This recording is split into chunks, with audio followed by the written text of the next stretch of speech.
สบายดีเนาะวันนี้กสิมาถอนเงินหนึ่งแล้วเนาะมาอัปเดตเว็บที่ว่าลงทุนไปเนาะตอนนี้ค่อยถอนไปได้4 เทื่อแล้วเนาะเทื่อนี้จะเป็นเทื่อที่5เนาะ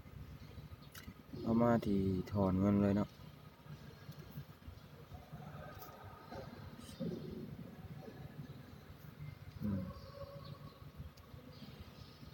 0.001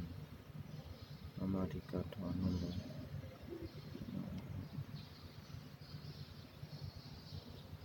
ถอนเลยเนาะเรียบร้อยเนาะ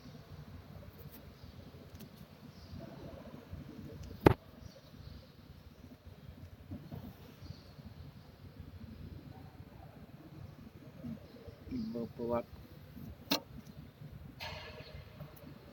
ขึ้นนะ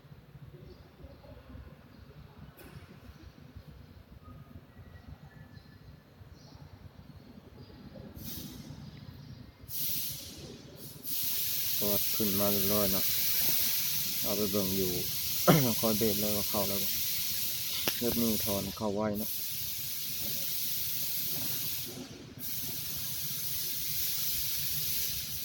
ใช้เวลาเป็น3 นาทีคอยราคาลงชันดิ้งเรียบร้อยเนาะวันที่4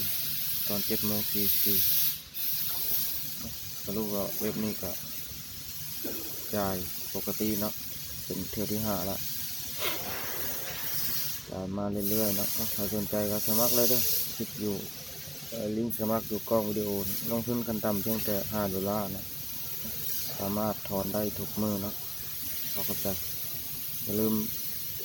กดติดตามกด Subscribe กดกระดิ่งไว้แจ้งเตือนเนาะเพื่อจะบ่พลาดข่าวสารหรือว่าการอัปเดตเว็บใหม่ๆที่ข้าพเจ้าได้ลงเนาะ